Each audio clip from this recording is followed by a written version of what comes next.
하나님께서 이 시간 우리에게 주시는 말씀입니다. 구약성경 전도서 12장 9절에서 14절까지를 읽어드리겠습니다. 전도자는 지혜자이어서 여전히 백성에게 지식을 가르쳤고 또 깊이 생각하고 연구하여 자문을 많이 지었으며 전도자는 힘써 아름다운 말들을 구하였나니 진리의 말씀들을 정직하게 기록하였느니라. 지혜자들의 말씀들은 찌르는 채찍들 같고 회중의 스승들의 말씀들은 잘 박힌 못 같으니 다 한 목자가 주신 바이니라. 내 아들아, 또 이것들로부터 경계를 받으라. 많은 책들을 찢는 것은 끝이 없고 많이 공부하는 것은 몸을 피곤하게 하느니라. 이의 결국을 다 들었으니 하나님을 경외하고 그의 명령들을 지킬지어다. 이것이 모든 사람의 본분이니라. 하나님은 모든 행위와 모든 은밀한 일을 선악간에 심판하시리라. 아멘.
삶에 대해서 고민해 보셨습니까?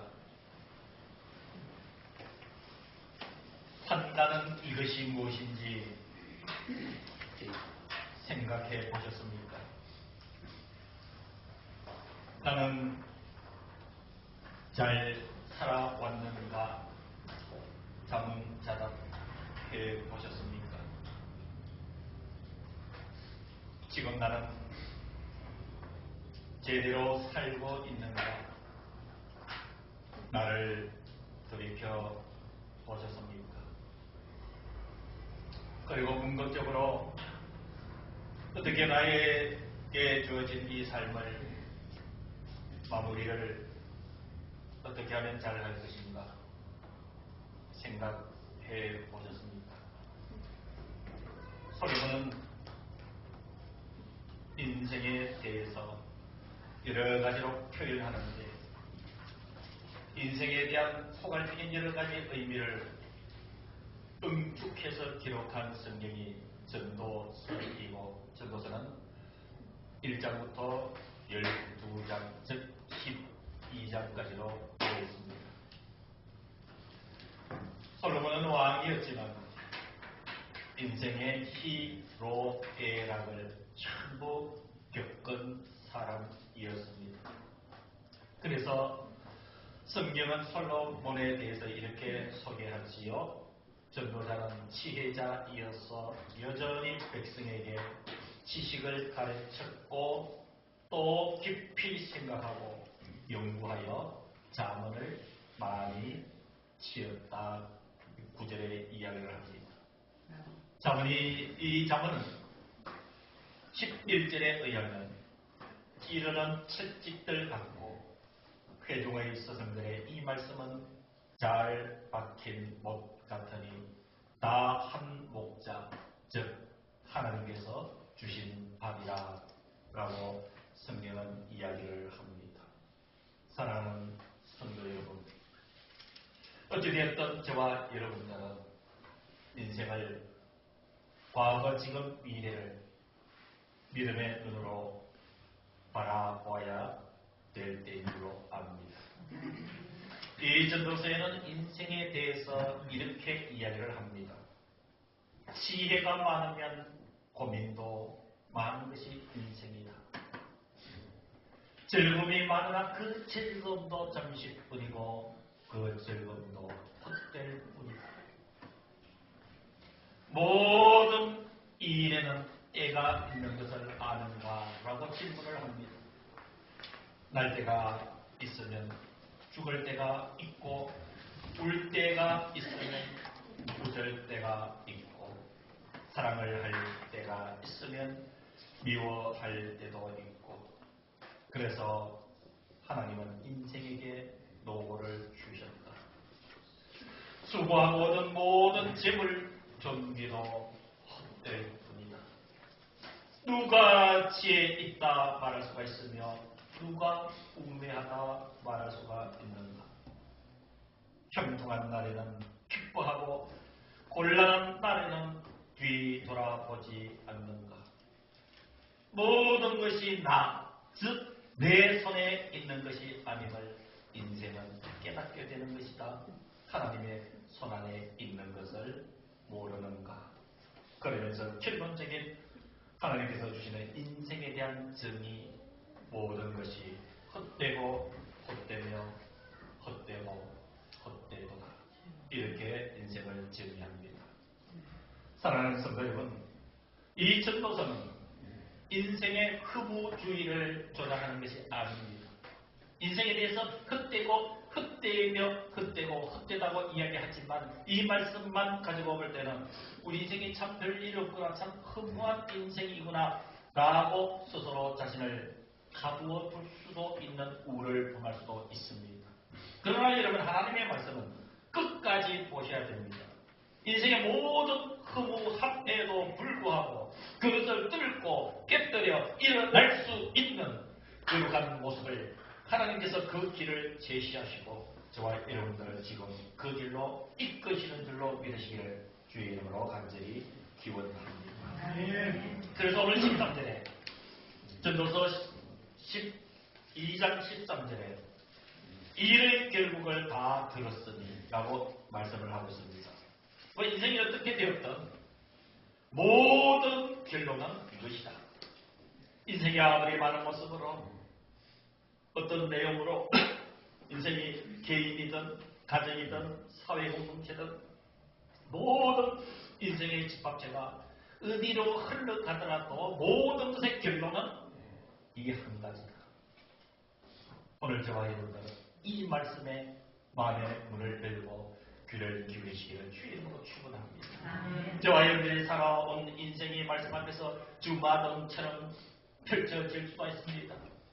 기뻐할 때의 우리의 모습, 슬퍼할 때의 우리의 모습, 괴로울 때의 우리의 모습, 평안할 때의 우리의 모습, 가슴 벅찰 때의 우리의 모습, 절망의 나락에 떨어져 있을 때의 우리의 모습, 건강할 때의 우리의 모습, 병들고 약할 때의 우리의 모습, 희망이 가득 찼을 때의 우리의 모습, 그리고 어둠의 터널 같은 인생을 지나면서 한숨을 때로는 지었던 우리의 인생이다 할지라도 그 모든 인생의 모습을 뛰어넘는 하나님의 한 가지 결론, 그것은 바로 우리들을 향하신 고귀하고 거룩한 하나님의 선언인 줄로 믿습니다.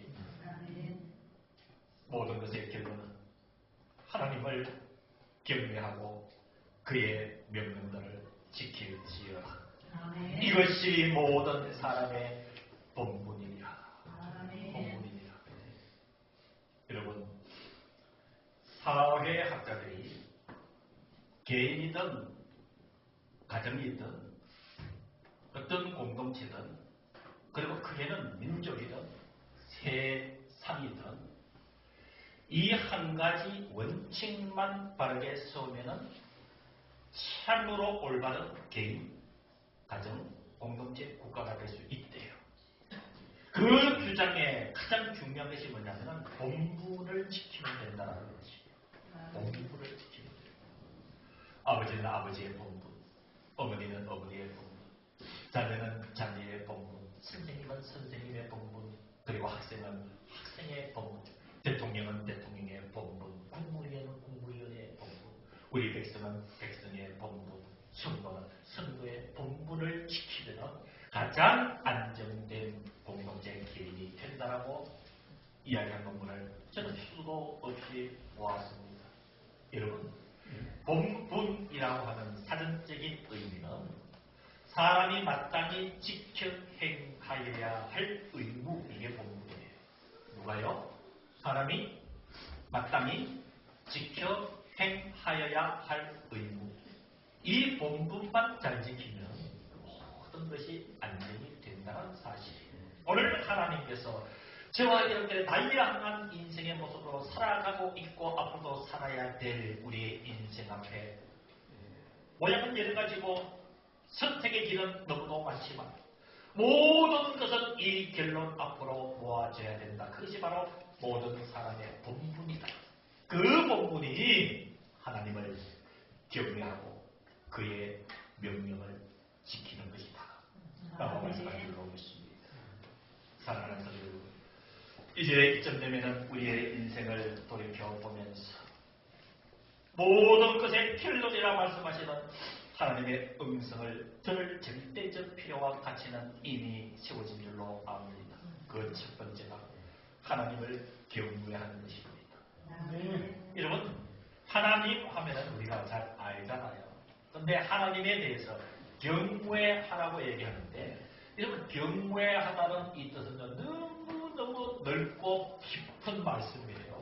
그냥 함부로 우리 하나님을 경외합시다, 아멘, 할렐루야라고 끝날 표현이 아니에요. 왜 하나님을 경외하라고 하는가? 하나님을 경외하는 것은 원칙이 있습니다. 하나님을 경외하는 데는 원칙이 하나 있는데, 그 첫 번째 원칙이 하나님은 창조주고 나는 피조물이라고 하는 관계 설정이에요.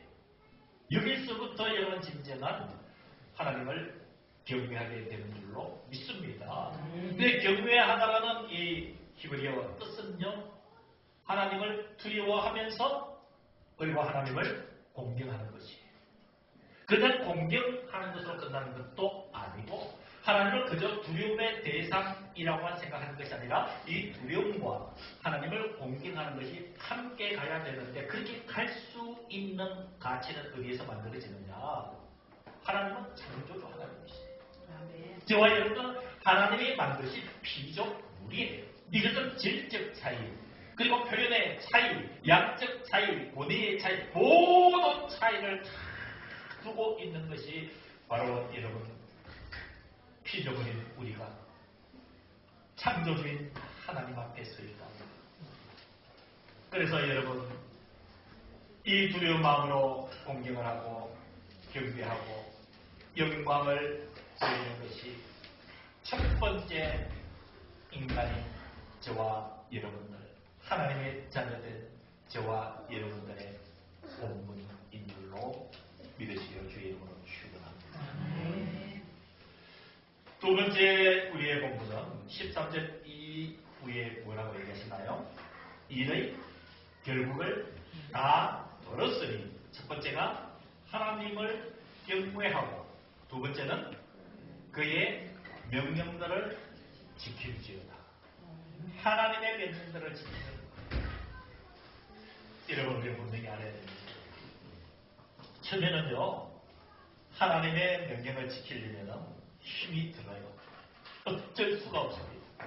저와 여러분들이 그냥 자연인으로 내 습성, 내 방식대로 살다가 이제 하나님을 영접하잖아요. 그럼 하나님의 말씀 내 속에서 살아계셔서 나를 이끌어요.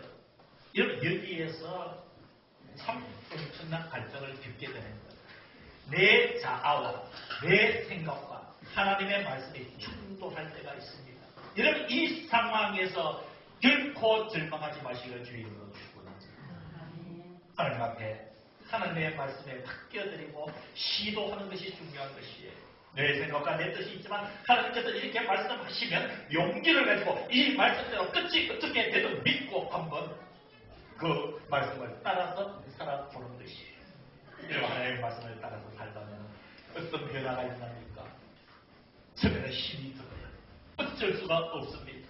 그러나 여러분 하나님의 명령을 따라 살다 보면 하나님께서 내 심령 속에, 삶 속에 힘을 주시고 그 말씀을 더 잘 지키면서 그 말씀을 완성하도록 이끄시는 성령 하나님의 인도하심을 경험하게 되는 줄로 믿습니다. 여러분 그 때가 되면 어떤 찬양이 나오나요? 어떤 찬양이 주와 같이 기도하는 즐거움이 아닌가. 여러분 이 찬양이 나오는 줄로 믿습니다. 오늘 490장 우리 성가대의 찬양입니다. 이런 490장 꼭 집에 가서 또 3절 하늘 읽어봤어요. 3절. 이런 오늘 성가대 찬양 얼마나 뜨겁고 이 말씀과 매치가 되어 있습니까? 얼마나 하나님께서 감동 주신 찬양입니까? 여러분 꼭 3절을 꼭 음미해 보세요. 우리 인생에 하나님이 어떤 분이 있을지, 하나님의 명령을 지켜나갈 때 여러분 거기서 경험하게 되는 그 희열과 소망은 이 세상에 그 어떤 소유와 비교할 수 없는 줄로 믿습니다. 성경은 이렇게 기록합니다. 모든 성경은 교훈과 책망과 바르게 함과 의로 교육하기에 유익하여 바로 구원의 길로 인도해 주시는 말씀인 줄로 믿으시기를 주의 이름으로 축원합니다. 그러면 왜 하나님께서 우리 인생의 모든 결론은 이 한 가지다. 하나님을 경외하고 그의 명령들을 지켜라. 이것이 사람의 본분이다. 왜 이렇게 얘기하실까요? 여러분 거기에는 이유가 있습니다. 그 이유는 하나님의 사랑에 근거한 것입니다. 14절 읽는 것일까요? 왜 13절을 말씀하고 계시는지 14절의 그 답을 이렇게 내리고 있습니다. 하나님은 모든 행위와 모든 은밀한 일을 선악간에 어떻게 하시리라? 심판하시리라. 우리의 모든 행위와 모든 일들을 선악간에 그 사이에서 하나님께서 심판하신다 그랬습니다. 요한복음 5장 29절에 선한 일을 행한 자는 생명의 부활로 악한 일을 행한 자는 심판의 부활로 나오리라. 선한 일을 행한 사람도 생명의 부활로, 악한 일을 행한 자도 심판의 부활로 모두가 하나님 앞에 심판자리에 설 수밖에 없음을 요한복음 5장 29절에 말하고 있습니다. 그래서 로마서 12장 17절에는 이렇게 하나님께서 사도 바울을 통해서 우리에게 말씀해 주고 있습니다. 아무에게도 악을 악으로 갚지 말고 모든 사람 앞에서 선한 일을 도모하라. 이어서 로마서 17장 21절에는 구체적인 우리의 삶의 원리를 이렇게 말씀하고 있습니다. 악에게 지지 말고 선으로 악을 이기라. 오늘 말씀에 결론을 내려드리려고 합니다. 여러분, 신명기 5장 29절에 보시면 신명기 5장 29절의 그 배경은요, 하나님께서 모세를 통해서 시내산에서 10계명을 주신 이후를 기록한 것이 신명기 5장 29절이에요. 이 10계명은 두 군데 기록되어 있죠. 출애굽기에도 기록이 되어 있고, 그리고 신명기에도 같은 내용이 기록이 되어 있습니다. 이 신명기 5장 29절에 보시면 이스라엘 백성들에게 10계명을 받게 하시고 이제 산을 내려가게 하시면서 주신 말씀 중에 이렇게 기록되어 있습니다. 그들이 항상 이 같은 마음을 품어 나를 경외하며 내 모든 명령을 지켜서 어떻게 하면요? 10계명을 받고 내려가는 백성들이 두 가지를 하면 그 두 가지 중에 첫 번째 뭐예요? 나를 경외하며 오늘 말씀처럼, 그리고 내 모든 명령을 어떻게 하면? 지키면 그들과 그들의 자손이 영원히 복을 받으리라. 이렇게 결론을 내려주고 있습니다. 오늘 말씀의 결론은 이렇습니다. 13절의 말씀을 토대로 우리 성도들은 양면성을 가져야 될 필요가 있습니다. 우리 교회와 우리 성도는 뚜렷한 두 가지의 모습을 가져야 되는데, 첫 번째는 예수 그리스도 안에서의 온유함입니다. 사랑으로 무장이 되어야 됩니다. 우리는 결코 높은 자리, 남이 인정해 주는 자리를 탐내서는 안 됩니다. 주님이 계시는 곳은 하늘의 권능 속에 계시지만 이 땅에서는 가장 낮은 자의 모습으로 십자가 아래서 생명을 우리들에게 주신 분이십니다. 그분은 온유하십니다. 그분은 사랑의 주님이십니다. 그는 겸손의 주님이십니다. 우리도 주님의 모습을 닮아야 되는 한 가지의 모습이고 또 한 가지의 양면성의 다른 모습은, 그럼에도 불구하고 우리는 십자가의 군사로서 강력한 영적인 힘을 소유해야 될 우리의 모습이어야 되는 줄로 믿습니다. 한없이 연약하게 보이지만 겸손하고 온유하고 낮은 자의 모습으로 살지만 그 영성을 토대로 해서 십자가의 군사의 모습으로 독수리가 날개치며 올라감 같은 여러분 믿음의 기상이 든든한 이 강력함으로 이 세상이 노도와 같이 우리를 향해서 도전해오고 있지 않습니까? 이 세상이 도전해오는 그 모든 선대에는 악이라는 이 존재가 우리를 향해서 달려오고 있습니다. 그것을 부딪혀 이길 수 있는 강력함을 우리는 소유해야 됩니다. 그래서 우리 그리스도인은 분명한 양면의 극단을 소유를 해야 됩니다. 온유함과 사랑과 그리고 강건한 모습을 함께 소유해야 됩니다. 바로 이 두 모습은 일의 결국은 다 들었으니 하나님을 경외하고 그의 명령들을 지킬지어다. 이것이 모든 사람의 본분이니라. 기도하겠습니다. 이제는 우리 주 예수 그리스도의 은혜와 하나님 아버지의 크신 그 사랑하심과 성령 하나님의 인도하심이 사순절 첫 번째 주일 예배를 드린 사랑하는 모든 성도들과 함께하지 못한 모든 성도들 심령, 영혼, 생명, 가정 속에 주님의 이 교회 위에 이제부터 영원까지 함께하여 주시기를 간절히 축원하옵나이다. 아멘.